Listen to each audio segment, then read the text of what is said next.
called The Lost Tomb of King Arthur, The Search for Camelot, and The Isle of Avalon, which was published very recently, and today Graham and I will be dedicating an entire show to this new book that is extremely wonderful. The enchanting and captivating tale about King Arthur has been turned into countless movies. The striking tale has been seen in Disney's movie The Sword and the Stone. Now, I would like to introduce my special guest, Graham Phillips, to Crystal Kids TV. Hello, Graham. Thank you for making some time out of your busy schedule. How are you doing today? Well, hello, Natalie Marie, and I am doing very well indeed. I have had a sort of fluey, coldy stomach thing recently, but have recovered, and I'm delighted to be on the show. I am delighted to have you on the show, too. Now, let's begin with what you wrote in your book, which is called The Lost Tomb of King Arthur, The Search for Camelot, and The Isle of Avalon.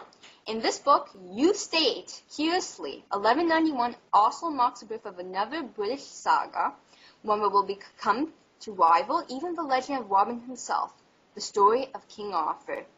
The mystical tale of King Arthur is extremely popular, so let's begin with the roots of King Arthur, the main well-known tale of King Arthur. So, for example, The Lady of the Lake and other tales are commonly well-known.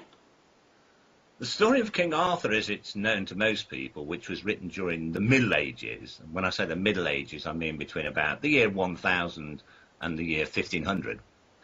During this period, loads of stories were written about King Arthur, his Knights of the Round Table, the magnificent, impregnable city he ruled from called Camelot, and that he acquired this sword that made him invulnerable in battle called Excalibur.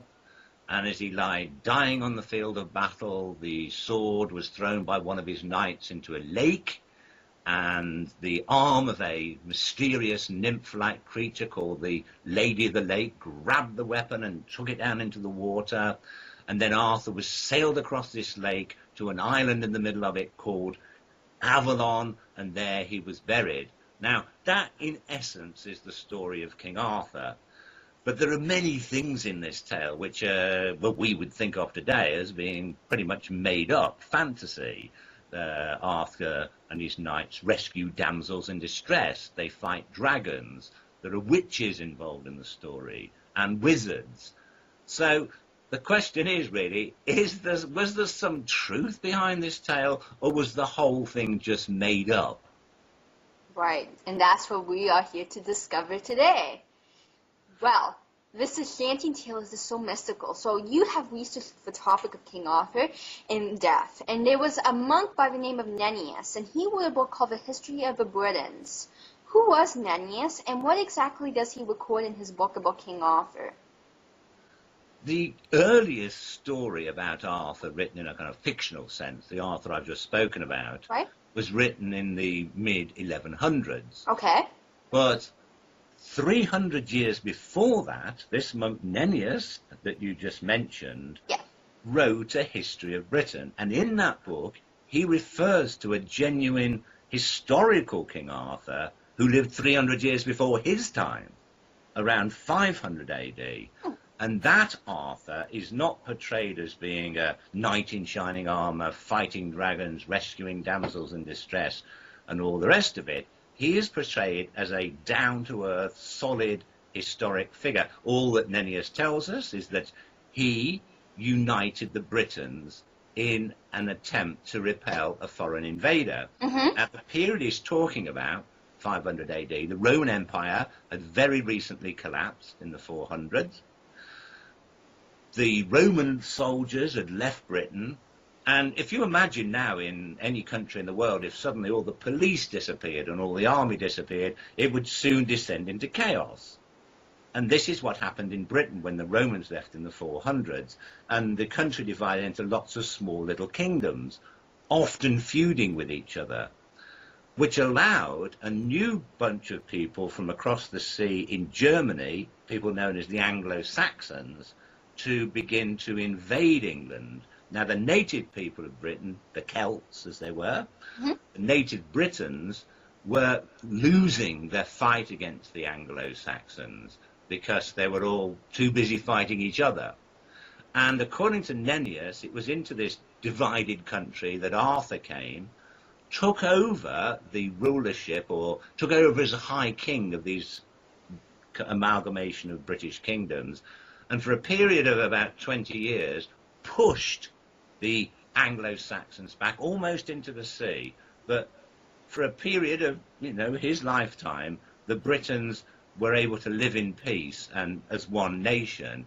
And this is what Nennius tells us actually happened.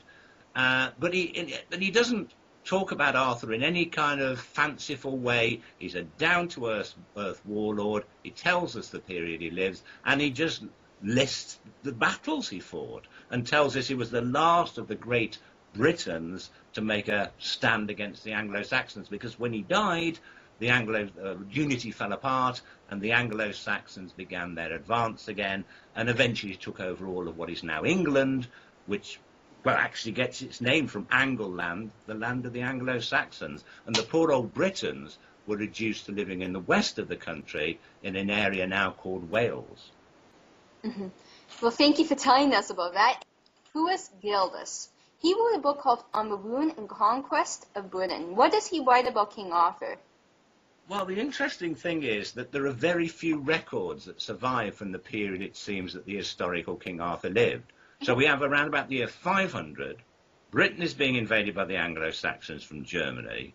There's a man called Arthur who unites the Britons against the Anglo-Saxons, who we know about from a guy, Nennius, who writes 300 years later. And then 300 years after that, we then start to get myths and legends and stories written about this figure, Arthur.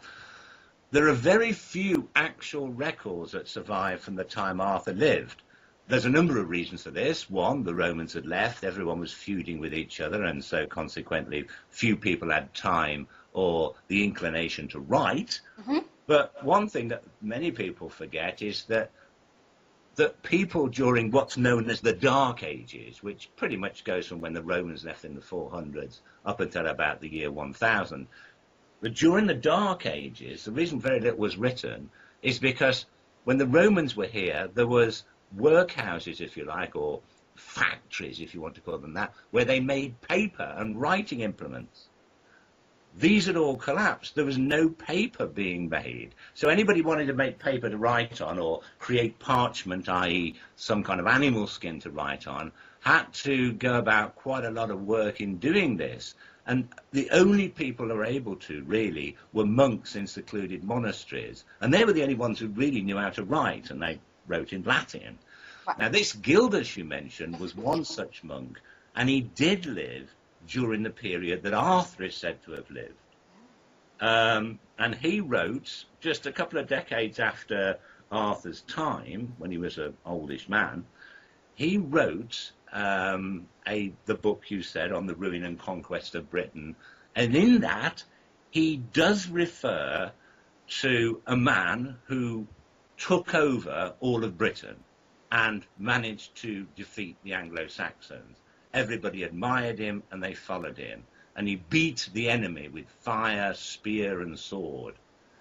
Now, he doesn't refer to him as Arthur, but he refers to him by a battle name. Now, many warriors at the time in Celtic Britain would be given or adopted the name of an animal that in some way represented their prowess in battle. If you were cunning, you would be called the fox, or if you had great foresight, the eagle. This man that he refers to as taking over the British leadership at the time Arthur is said to have lived, he refers to him in Latin as Ursus. Now, Ursus is Latin for bear. But what's really interesting, and I discovered this with, well, basically I was shocked when I first found this out.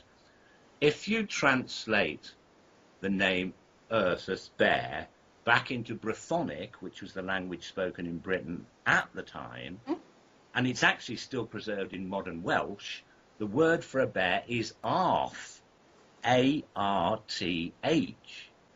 And it was also a practice at the time for both native Brythonic speakers and Latin speakers to combine words to form a joint word. So somebody called the bear might have been called Arth Ursus, Arth Brythonic, Ursus Latin, Arthursus, which could easily have been shortened to Arthur. So it seems like, from the writings of a man who lived at the time, Gildas, there was a man whose name could very well have been rendered Arthur, who was called Arth for certain, who united the Britons. That's pretty good evidence that Arthur was based on a real historical figure. So now, let's look at the roots of King Arthur's life. What time period could this individual have lived? Where did he come from? And who were his parents? Well, the time period, Nennius tells us that Arthur took over leadership of the Britons in the year that a Saxon warrior called Hengist died. Now, we know from the Anglo-Saxons' own records, preserved in something called the Anglo-Saxon Chronicle, that Hengist died in the late 480s. So, judging by what Nennius says, in the early 490s is the time that Arthur starts to take over the country. And then for a period of about 10 years, he fights a series of successful battles all over the country against the Angles and Saxons, and then eventually he has a decisive win at a place called Baden, which is probably on the west coast of Britain. Then he drives them back. Now, that seems to be the time period that Arthur lived. But what I wanted to do is to find out if there was further record outside of what Gildas says. Went to the British Library, found a manuscript which included a number of Dark Age genealogies, that's family trees, telling us all the various different kings of the separate kingdoms throughout Britain. And the person who was the bear is also given a name, his personal name, the name he was born with, not his title, and it was Owen Llan Gwyn. That was his real name. How? And Steen. so later he's given this title, the Bear.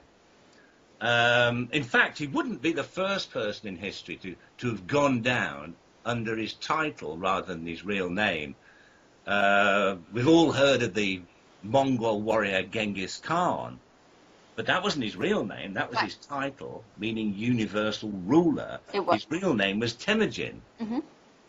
Well, in Arthur's case, most people seem to have forgotten that his real name was Owen and just remembered him by his title, Arthur, which may explain why a lot of people have searched for Arthur and never found anything with his name written on it, because it wasn't his actual personal name.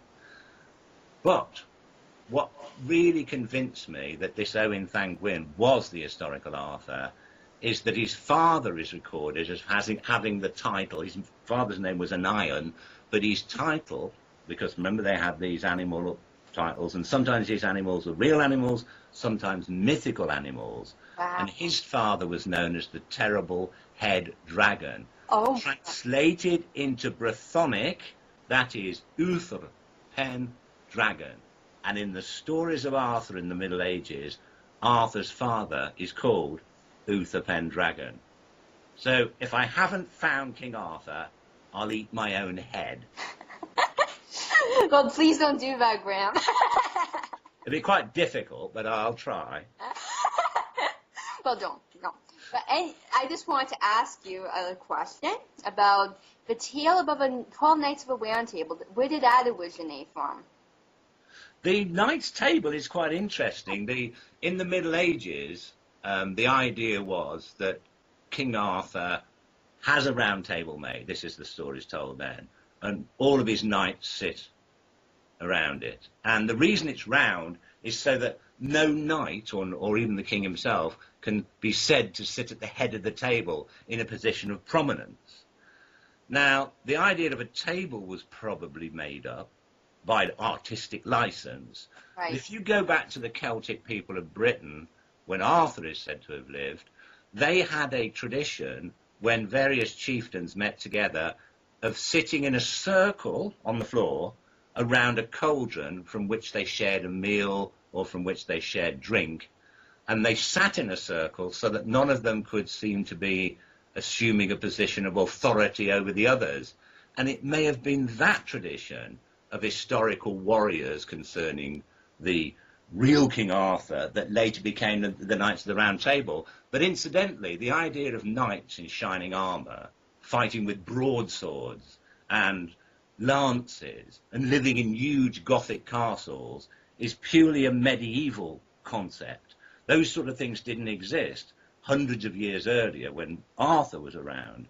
When Arthur was around, the kind of armour, the Roman Empire had just collapsed, the kind of armour was Roman-style armour. They fought with shorter Roman-style swords, and they didn't live in huge Gothic castles, but in fortifications that would have been surrounded by embankments, and on top of that, wooden stockades. Much easier to defend with properly trained Roman soldiers. So Arthur wouldn't have looked like he's portrayed in the Middle Ages. And the reason he's portrayed like that is because writers of the Middle Ages didn't know what people looked like in Roman times. And in fact, if you ever look at a picture of, say, the crucifixion, which was supposed to have taken place in Roman times, that are painted in medieval period, you will see that the soldiers at the foot of the cross are all dressed as medieval knights.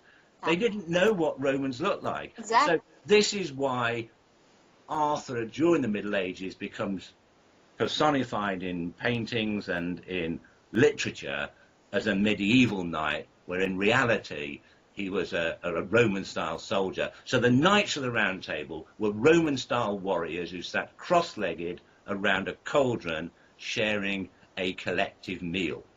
Yeah, that's a very good comparison, Graham. Now, I would like to quote from your book, which is a great book. Please let me do that. It's called The Lost Tomb of King Arthur, the Sister of Camelot, and the Isle of Avalon. You write, well, in the Italian province of Tuscany, local people are still proud to assert that the sword and the stone story began there. It appears that the tale of King Arthur was not only popular in the United Kingdom, but even made it in Italy.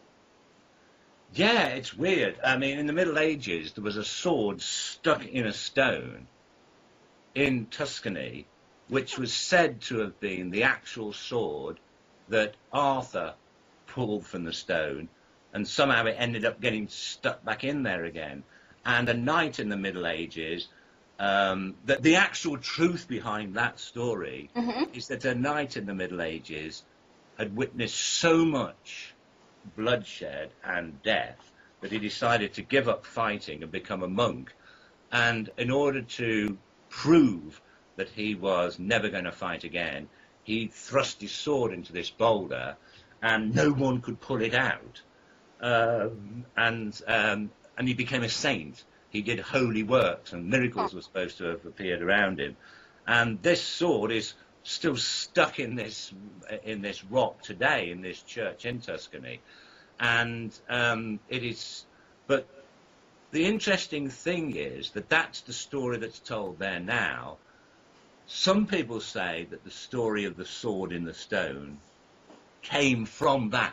In other words, some people who travelled to Italy, came to Britain, told this story, and somebody thought, oh yeah, a sword stuck in a stone. Yeah, that's a good idea to bring into the King Arthur legend. But interestingly, in London itself, in Britain, there is a stone known as the London Stone, which legend associates with King Arthur, and we know from records that are at least 1,100 years old that when a person was made the Chief of London, the mayor, if you like, they had to take a sword of office, a sword that represented their position of power, from this stone altar at the, during their inauguration. And this sword, this stone, was said to stand in St. Paul's Cathedral, the main cathedral in London, in the churchyard of St. Paul's Cathedral. Now that is an historical stone that once stood there. And this idea of taking the sword from a stone, not pulling out of it, but taking it from it, was all part of an inauguration of the person who was ruling London. Well, the earliest King Arthur stories referring to the sword in the stone incident has Arthur taken the sword from the stone in the churchyard of St. Paul's Cathedral. So it's either that this idea of taking this sword from this stone was based on the earlier Arthurian tradition, or that somebody decided to perhaps link together the story of the sword in a stone in Tuscany and the story of the sword being taken from a stone in St. Paul's Cathedral. But one thing that it does show is that the whole sword and stone thing wasn't just made up. It's based on things that people were learning about during the Middle Ages. It seems like they're mixing the tales together. And they got mixed up a bit, yes. Yeah, and that's what happened. That happens a lot. Well, that sword is still in I can't remember the name of the cathedral now where it's in, but that sword, you probably remember. I think I read it in your book. I'm not positive, maybe. I mean, is it St. Paul's Cathedral?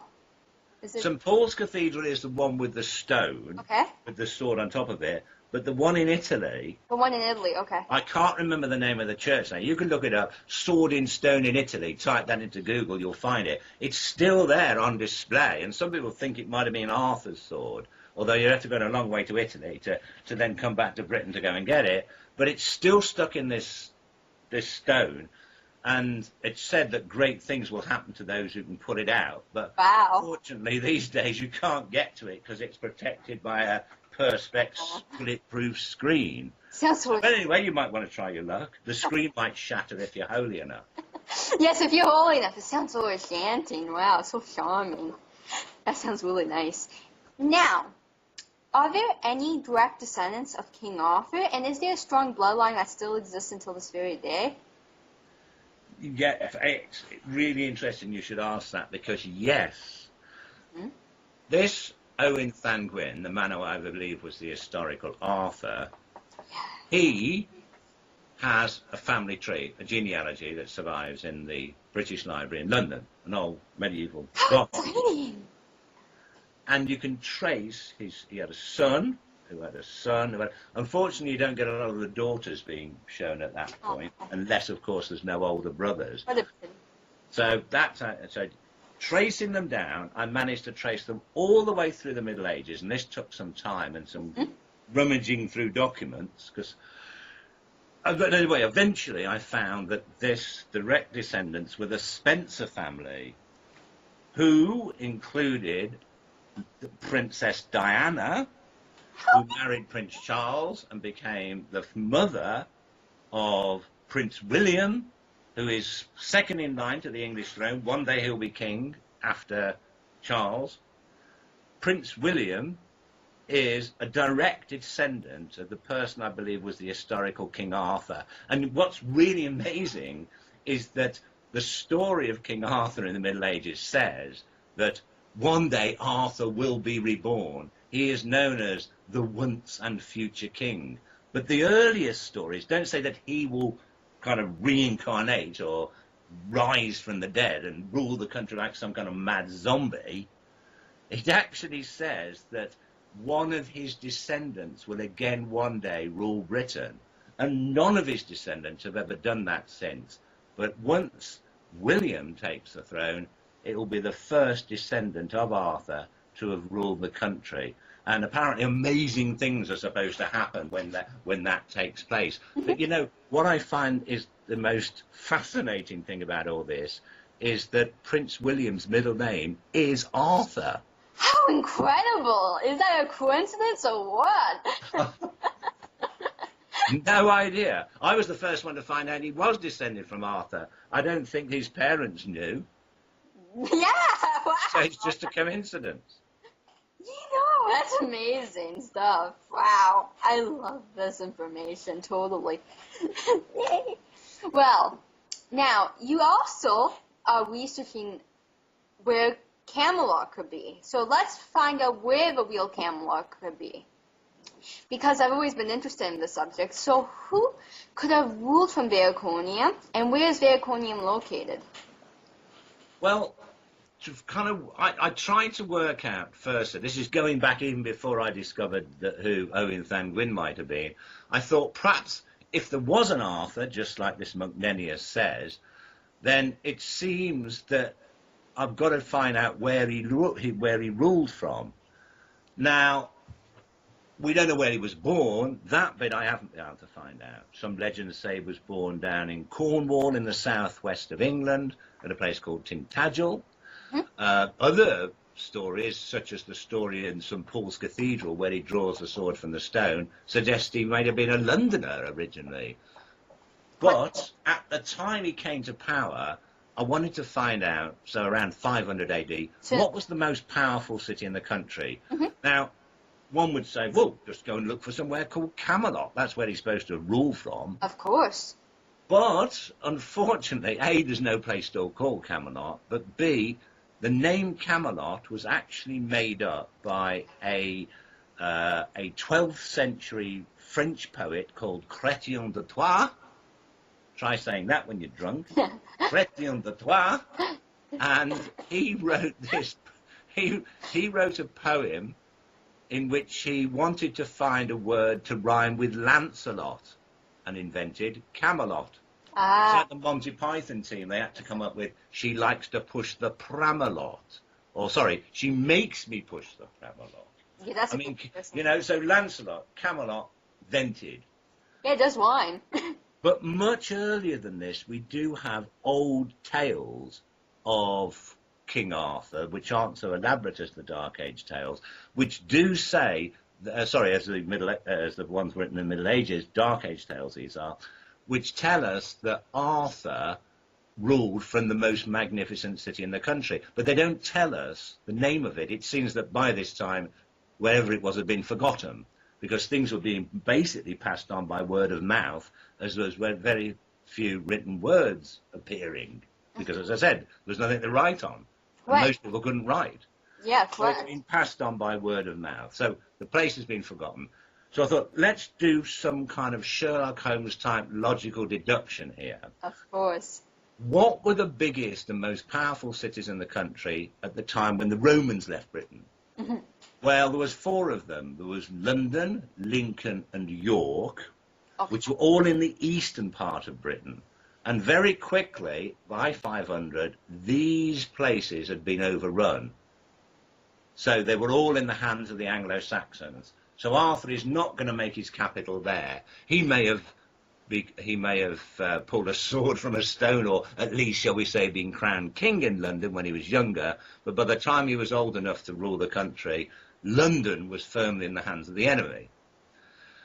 But the 4th largest city in the country still survived independent, and it was right in the centre of the country, and it was called, as you rightly said just now, Viraconium. Of course. Now, this is in a county called Shropshire, which is pretty much in the centre of Britain, and the ruins of Viraconium stand right outside a little village called Wroxeter. And astonishingly, the walls of this 15-year-old city can still be seen today. I mean, for someone coming from, say, Canada or the United States, 15-year-old cities are hard to find. And, I mean, the walls still survive, and parts of the houses and buildings and structures can all still be seen. In fact, the site's now open to the public. There's a little museum there with the various finds that have been discovered on the site on display. But what is so amazing about Viraconium is that it became the capital of Britain when the other 3 cities were overtaken. So therefore the most likely place for Arthur to have come from. Now, unlike other cities in the east, like London, to try and find London, or post-Roman London of the Dark Ages, you've got to dig underneath roads, underneath office blocks, underneath apartment buildings, and archaeology is very scanty. We don't know too much about what was happening there in the Dark Ages. But because Viraconium stands in open countryside, it's meant that archaeological excavations have taken place. And incredibly, the archaeologists have discovered that exactly the time that Arthur's said to have lived, not only was the whole city completely refortified and rebuilt, but a large palatial structure, some sort of manor house, was built right in the centre of the city, which they believe, the archaeologists believe, must have been the palace of an extremely important Dark Age warlord. And they go so far as to say this may have been the person who organised the British kingdoms into one force to start to push back the Anglo-Saxons. In other words, the historical Arthur. So at Viraconium in the centre of Britain, which is a ruin you can all still visit and go and see, that was the most powerful city in the country at the very time that Arthur is said to have been ruling from the most powerful city in the country, and it was ruled by a man called Arth the Bear, who had a father called Uther Pendragon. I mean, I'm still offering to eat my head. Wow, you're like Sherlock Holmes investigating. You're getting closer to that mystery. Yes, closer and closer. Yes. And for my audience who may not know where Viraconium is located, where exactly is it located in England? It's about 150 miles north west of London. Mm-hmm. London is the biggest city in the country now. The second biggest city in the country is called Birmingham. Okay. Smack bang in the middle, which is where I come from. And then if you went about 20 miles to the west of Birmingham, due west, you will reach a town called, no, it's a bit further than that, but anyway, roughly, you reach a town called Shrewsbury, and it's about 4 miles to the east of that. But save remembering all that, if you just type Viraconium, no, this is easier because often people call it Wroxeter, because that's the name of the village where it is. Wroxeter, Wroxeter.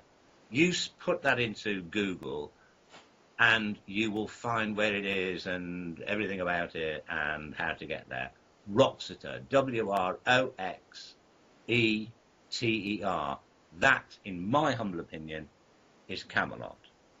How interesting. That is incredible. And Owen Van Gogh, wasn't he known as the leader of battles?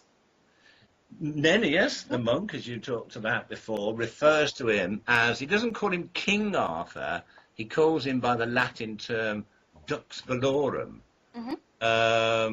which actually means leader of battles. And he says something along the lines of, and Arthur fought against them, i.e. the Anglo-Saxons, in those days, along with the British kings, but he himself was leader of battles, which suggests he was a king of one of these kingdoms, but managed somehow, incredibly, to unite all the other warring factions.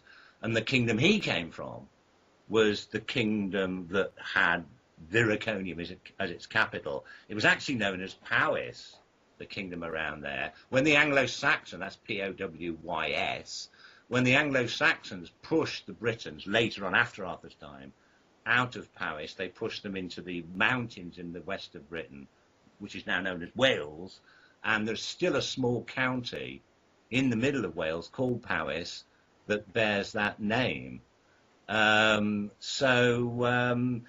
Yes, there was a kingdom. So yeah, that's what you asked, wasn't it? Yes, about him being the leader of battles. So he seems to have been, rather than he's a high king, a general, let's call him I don't know, a unifying leader of an alliance of kings. Wow, that sounds incredible.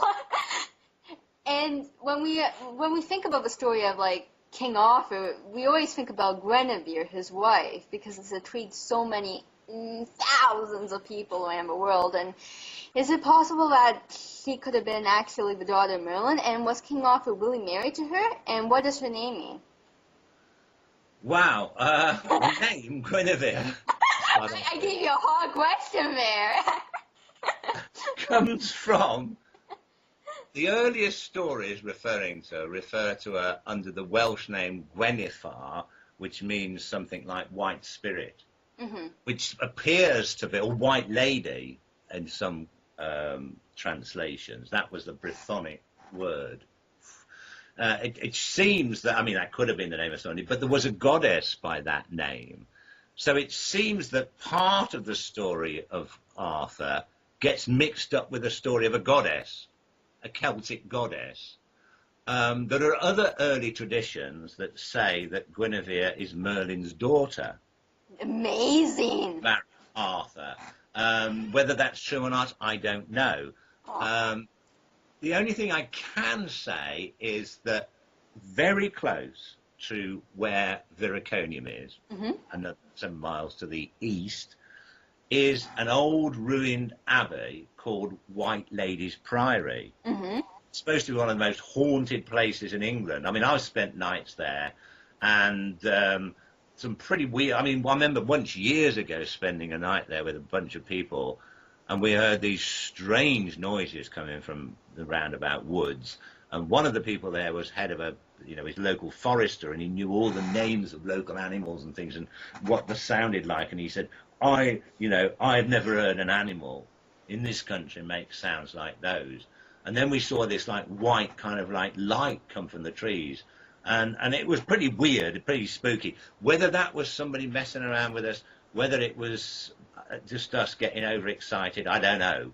But it's a pretty spooky place. And again, you can just go around it. It's open. It's there in the middle of nowhere, surrounded by trees. White Lady's Priory is said to be where Guinevere was buried.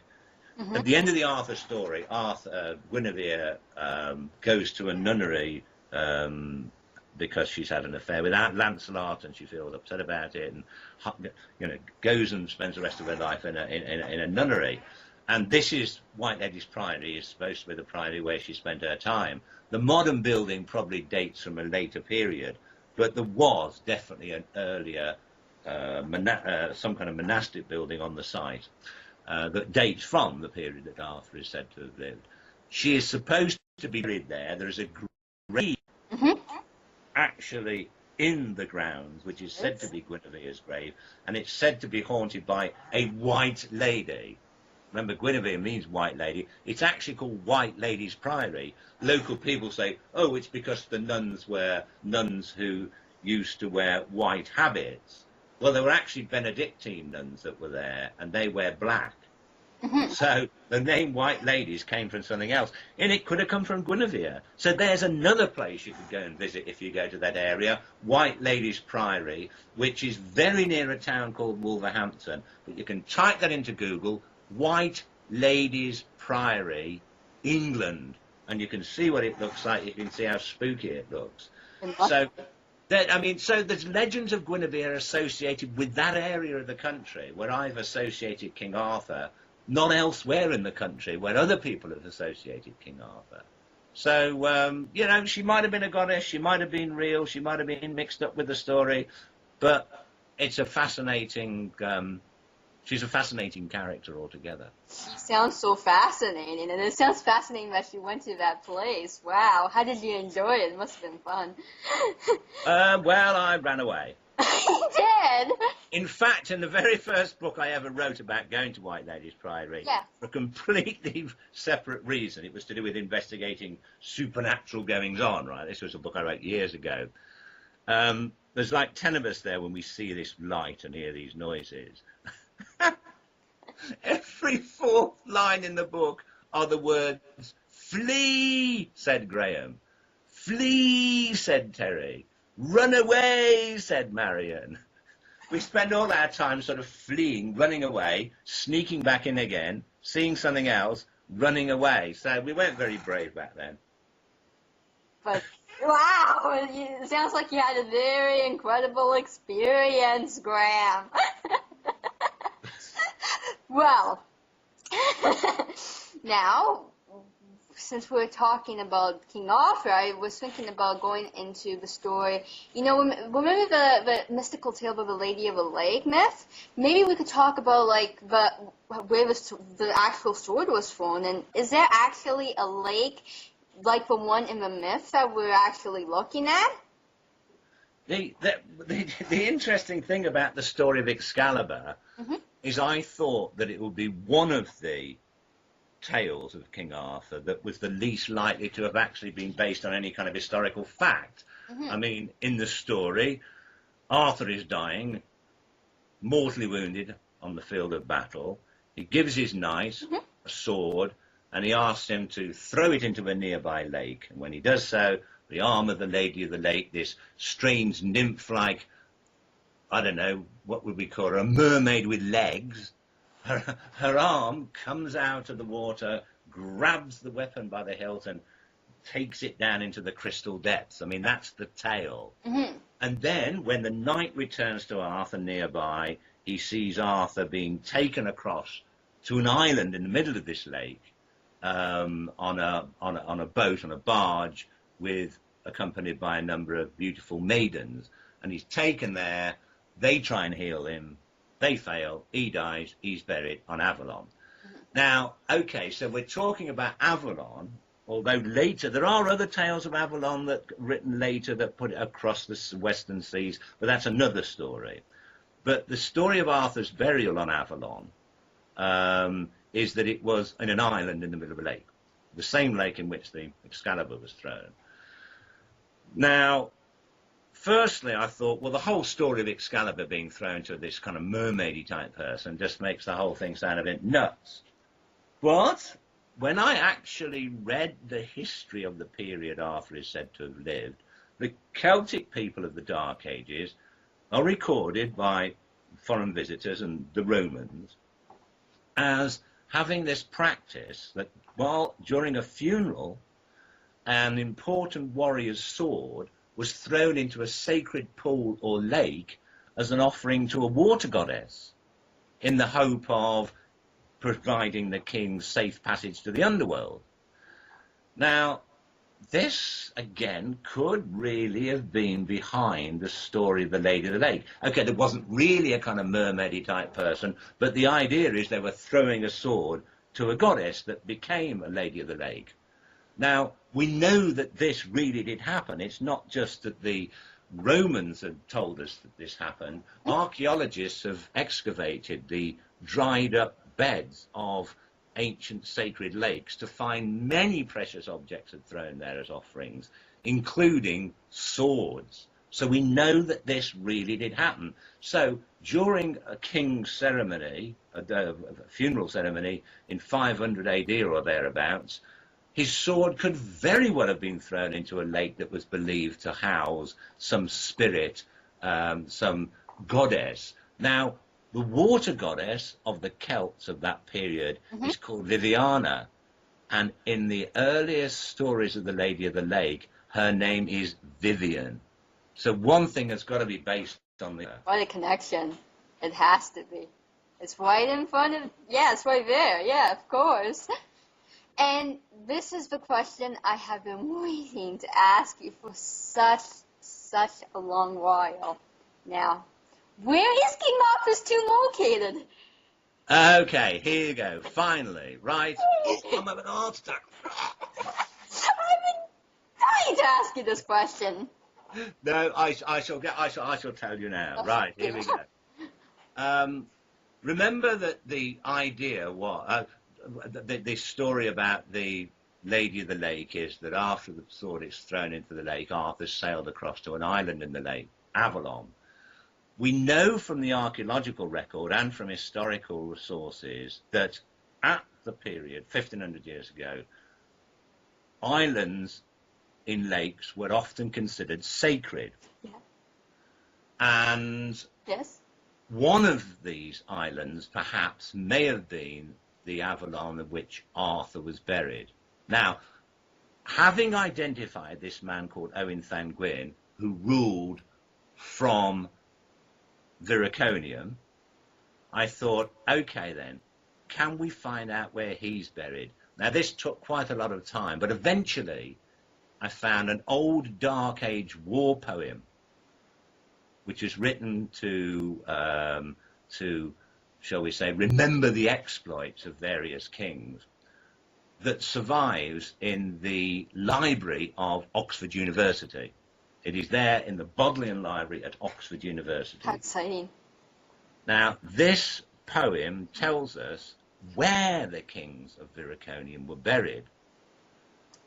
It says they were buried at a place called the Churches of Bassa. Now, I looked around the whole area around Viraconium to see if there was anything that bore a name, anything like that. And yes, there was. About 8 miles north, there's a village today called Bass Church. Bass Church, Churches of Bass, it's just too close. And there's nothing anywhere else around there that sounds anything like it.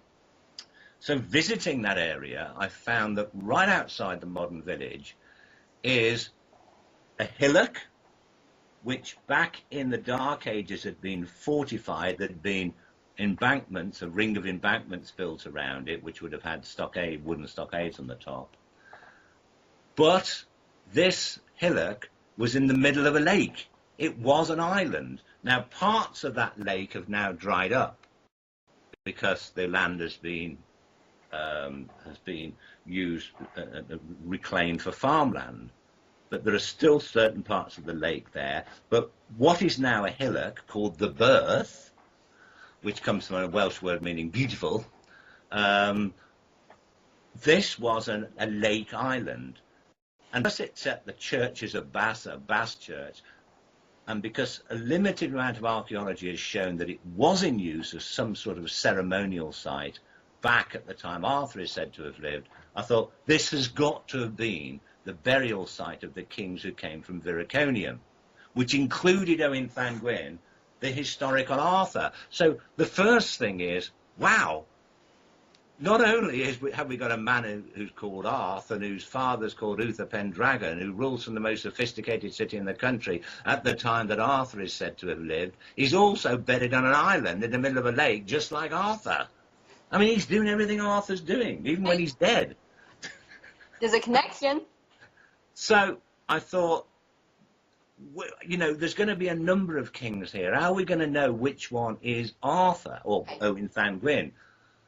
The poem tells us that the first of these kings, who, i.e. Owen Llangwyn, was buried at a place called Travail's Acre, which is basically a 1 acre area of land that, well, at the bottom of this hillock, which and another part of what was another, there is another kind of fortified sort of attached island which had embankments around it, which is about an acre in size.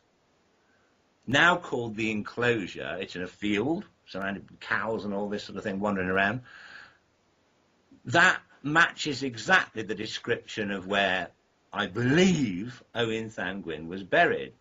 So I thought there's only one way to find out. I've got to get archaeologists involved.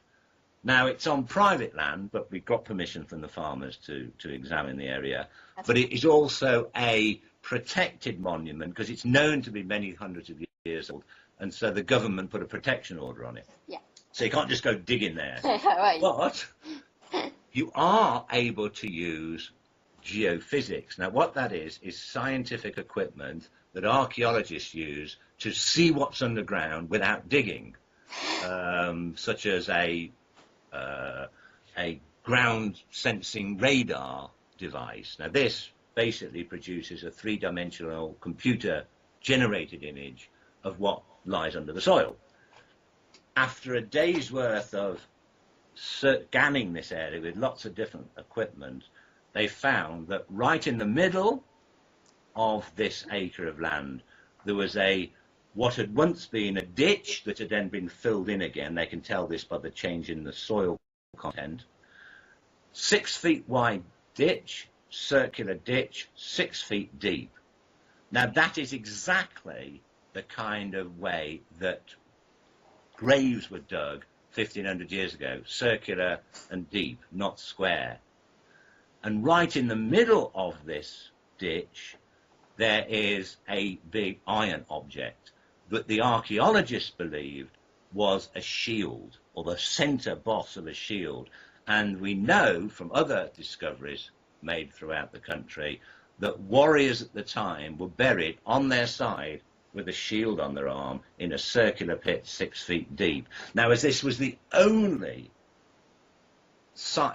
burial, or what appeared to be a burial, anywhere in that acre of land, right in the middle of it, the archaeologists concluded this has to be the burial site of somebody important, probably one of the kings from Viriconium. In other words, exactly where I said I believe the historical Arthur was buried, there was a grave from, or matching the description of a grave from that very period. Now, where that is, if you go to the town of Shrewsbury and you look just to the north of it, you will find Bass Church. And if you then go just to the north of Bass Church, the north east of it, you will find a place called The Birth, which is this hillock I was talking about.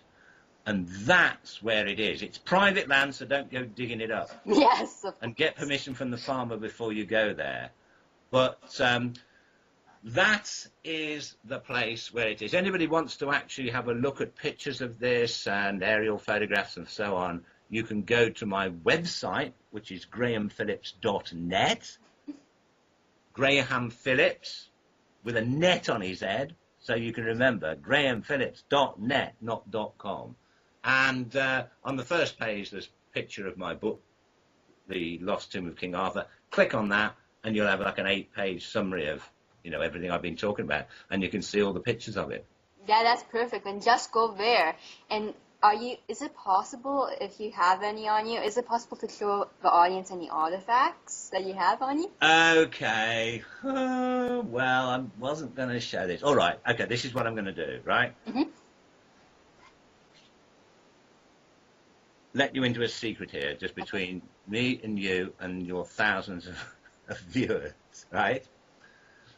There is a possibility that Arthur's body may not be the one in this tomb. Oh.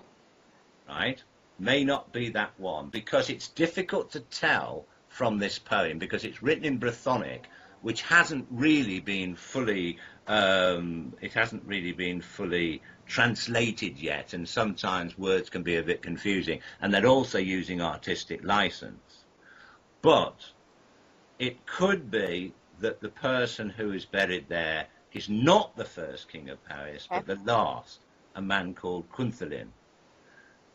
But still, it's an incredible find, because it proves that the poem is right about this area being the burial site of the kings who ruled Paris, who ruled from Viraconium. So Arthur has got to be in this very small area somewhere. Do you see what I mean? Of course, I see exactly what you're talking about. Okay. In one of the earliest tales of King Arthur, the knight that throws the sword into the lake is called Bedivere. The old Welsh tales, the old Brythonic tales about King Arthur, which aren't quite so elaborate, refer to him by his original Welsh name, Bedwyr, which means the birch. Lesser people, either the great warriors or great leaders, were given the names of animals. Lesser people of importance were given the names of trees. And he was called the birch. So the reason why it's so confusing researching Celtic history of this period is because everybody's got real names and titles. I see. And in fact, today, quite a lot of people in Wales, in the Celtic parts of Britain, are still given the names of trees. Holly, ivy, mainly girls, hazel. The name Owen, as you know, in Llangwyn, actually means yew in ancient Brythonic. So there's a lot of tree names were quite common. So Bedivere, or Bedwyre's real name was the birch. According to the earliest stories, when Bedivere has thrown the sword into the lake, he returns to find Arthur sailed off to the Isle of Avalon.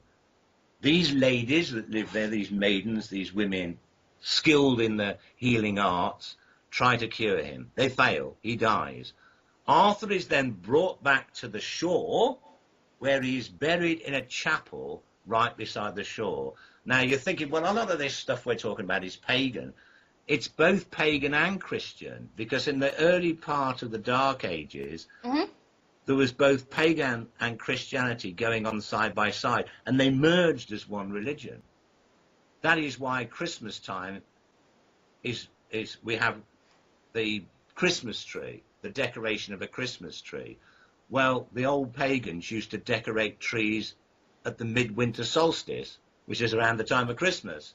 We have Easter eggs associated with Easter, which were once associated with the pagan New Year, which happens at the same time as now Easter happens. So these two kind of religions were merging together. So you've got a certain amount of paganism, a certain amount of Christianity, and a kind of hybrid religion known as the Celtic Church. So it is quite possible that Arthur could have been buried in a chapel. So according to this earlier story, Arthur is brought back his body and buried in a small chapel on the shores of the lake. Bedivere then finds the chapel, and a hermit that's living there, or the priest, tells him that Arthur is buried here. And he sees a tomb with written on it, "Here lies King Arthur." And Bedivere then decides, because he's so devoted to his king and master, that he will spend the rest of his life living in this little chapel as a hermit, watching over Arthur's grave. And that's how the story ends. Now, I thought, okay, let us just, and then a bit of speculation here, let us say, until we finally got the complete translation done of this early war poem, that actually says that it is Owen, or whoever it is who's buried where the geophysics says he is. Let's just say that Arthur was actually buried in a chapel on the shores of this original lake, around the berth, around this island. The only chapel known to have been on the shores of the lake at the churches of Bassa, the other churches of the churches of Bassa, Bass Church, were further away from the lake, lies just a couple of 100 yards along an old trackway from the shore of what is now the lake to a little chapel, which actually stood on a promontory that stood out into the lake. So it's just a few yards from the actual shore. And this chapel now lies beneath a road. Now, there's no preservation order on it. As long as you've got the permission from the local council, city hall that run the place, you can dig it up. And I'm halfway to getting permission to do that, as long as I can raise the money to have it done. And I believe a television company that's interested in doing the filming will pay for that to be done. They only have to dig up half the road. It's not a particularly well-used road, and half of the road can be used for, traffic to go around. In the 1930s, when what was once a track that led to this chapel, or the ruins of it, was turned into a road, they basically just took all the stones away that were on the surface and just threw them into nearby fields and so forth. They found one particular item that looked as if it might have been a grave marker, which was kept at the nearby Shrewsbury Museum. So there was definitely a chapel there. It's definitely recorded as being there 1,500 years ago. This could be the chapel in which Arthur was buried. And it says he was buried in a tomb, not in a grave.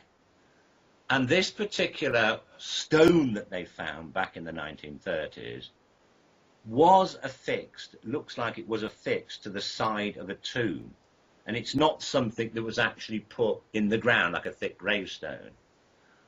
And it's got the words on. It's only partly a broken one. To find the rest of it, we're going to have the dig there to do it properly. It's got half a broken gravestone with the words, Latin word HIC written on it, which means here, hic, here, as in here lies somebody. Now, it's just possible that that is the gravestone of the historical Arthur. And you wanted me to show you something which could have come from that time. And if I haven't lost it, I was able to borrow from the museum this very precious artifact. And there it is. If you can see it, you can see the word Perfectly. HIC. Here, now it might not be King Arthur's gravestone, it could be the gravestone of somebody, but it does prove that there at least one grave did lie in this church. Of course so it it's does. well worth excavating. It is. Wow, what a discovery and what an artifact. There you go. So I'll have to get it back to the museum, but there we go. So, and that is, if you want to see where that is, well, you'd have to take a pickaxe and dig up the road. But on my website, the last of the 8 pages which are all about my search for the tomb of King Arthur, you'll see a map as to exactly where you can find this place and go and stand on the road exactly where this gravestone was found. Somebody might say, well, discovering King Arthur underneath a road, bit far-fetched. Well, stranger things have happened. They discovered Richard III underneath a car park. How unusual. It gets really unusual sometimes, but there you go. It always happens like that. And yeah, please go to Graham's website, www.grahamphillips.net. Well, you were in I just want to actually make this apparent, but you were in a documentary called on Forbidden History, which you appeared on talking about King Arthur. When is that scheduled to show in the United States? Oh, it's up now. I'd have to go online to check this out, but I think it's the 19th of this month on the Discovery Channel. If you just put Discovery Channel, if one was to type in on Google Discovery Channel USA,